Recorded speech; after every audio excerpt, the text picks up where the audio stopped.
Yan. So yung puzzle na yun, parang hirap na hirapan doon yung mga Pharisees, ano? Parang hindi nila matanggap yun. Hindi nila maintindihan paanong yung Panginoon ni David ay magiging anak niya. So this conundrum was too much for the Pharisees, yung puzzle na yun. Palaisipan na yun. Parang matindi yun eh. Matindi para sa mga Pharisees.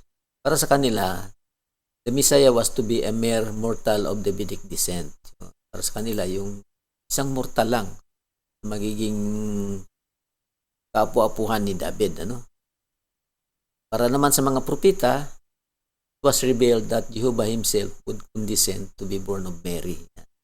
Para naman sa mga propeta, ito ay ipinahayag na ang si Jehovah, siya mismo si Jehovah, ay bababa para ipanganak ni Maria. Yan. Mababasa natin yan sa unang Nephi, chapter 11, 13 hanggang 22 ng Aklat ni Mormon. Maliwanag kasi dyan. Yan, basahin natin.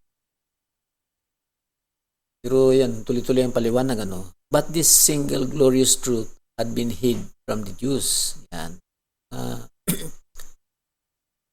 Glorious, kamang katotohanan na ito ay naitago. Katotohanan na ito naitago sa mga Hudyo. Bakit? Dahil sa kanilang unbelief. Hindi sila kasi naniniwala. Kaya hindi sila naging karapat-dapat na maunawaan yun.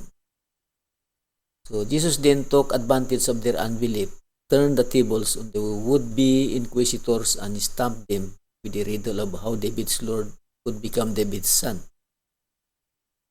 So apparently, kita naman natin na they learned their lessons, for no man was able to answer him a word.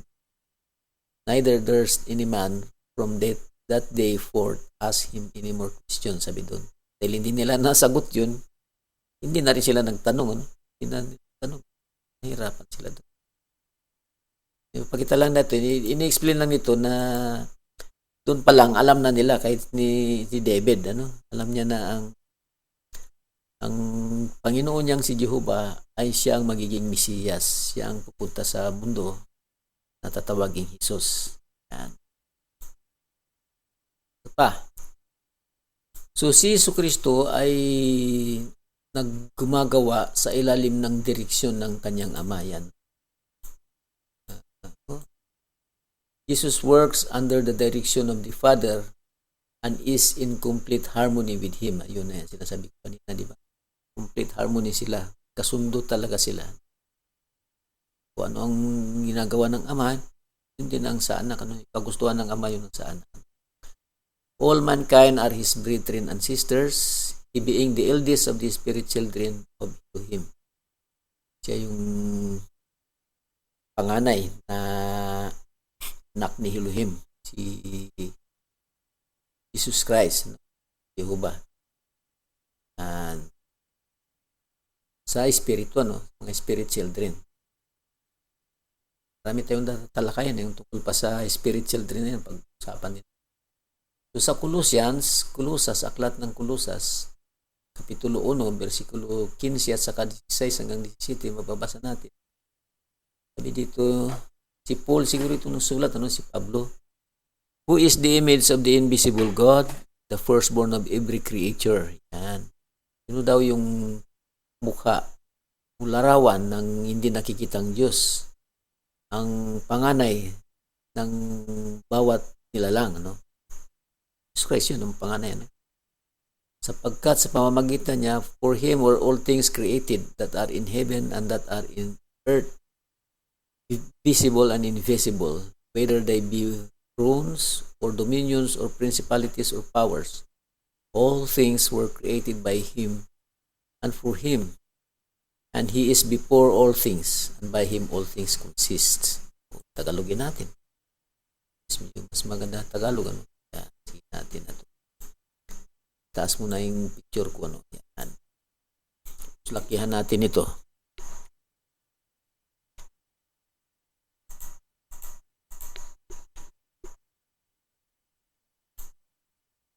Yan. Sira.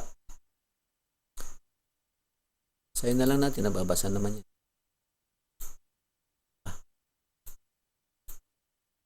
Yan. Siya ang larawan ng Diyos na di nakikita, ang panganay ng lahat ng mga nilalang, sapagkat sa Kanya nilalang ang lahat ng mga bagay. Yung Kanya na ito, tinutukoy dito si Jesus Christ, Jesu Kristo. Sapagkat sa Kanya nilalang ang lahat ng mga bagay sa sangkatauhan, sangkalangitan at sa sangkalupaan, sa mga bagay na nakikita at mga bagay na di nakikita, maging mga luklukan o mga pagsakop o mga pamunuan o mga kapangyarihan. Lahat ng mga bagay ay nilalang sa pamamagitan niya, ukol sa Kanya. At siya ay una sa lahat. O, kita mo yan si Jesus Christ. He is before all things. Siya una sa lahat ng mga bagay. Ang lahat ng mga bagay ay bubuhay dahil sa Kanya. Yan. So, lahat ng bagay pala nabubuhay dahil kay Jesus Christ. And by Him all things consist. Yan. Lahat ng bagay nabubuhay dahil sa Kanya. So, lahat ng bagay, itong may buhay o wala, animate or inanimate, lahat. Mga planeta, yan. Universe. The universe exists because of Him, because of Jesus Christ. Ganun siya, Ganun katindi yung Jesu Kristo natin. Kaya purihin natin ang Panginoong Hesus. Siya lamang ang Diyos, sangkalangitan, kasama ng Kanyang Ama. Yan. Si Elohim.